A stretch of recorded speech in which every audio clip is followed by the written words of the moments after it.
বাঁশ দিয়ে বেড তৈরি করে খাল বা নালার উপরে লতি কচুর চাষ, সবজি চাষ, এটা আসলে একটা ইউনিক বিষয়। এই যে দেখতে পাচ্ছেন যশোরের যে লতিরাজ কচুর চারা, সেগুলো রোপণ করে এখান থেকে কিন্তু বিপুল পরিমাণ ফসল উৎপাদন করা হচ্ছে। এর পাশাপাশি লাল শাক, সবুজ শাক, লতি, বেগুন, মরিচ, বিভিন্ন রকম সবজি কিন্তু চাষ করা হচ্ছে একেবারেই ন্যাচারালভাবে।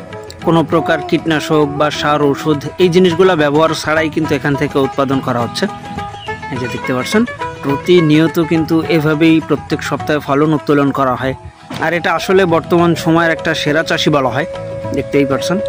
মূলত এভাবে যদি চাষ করা যায় তাহলে কিন্তু আসলে বাংলাদেশে বেকারত্ব সমস্যাটা থাকে না, বা যে কোনো ধরনের জায়গাতে আপনার যদি ইচ্ছা শক্তিটা থাকে আর চাষ সম্পর্কে যদি জেনে থাকেন, তাহলে যে কোনো ধরনের জায়গাতেই কিন্তু এই ধরনের চাষটা করাই যায় খুব সহজভাবেই।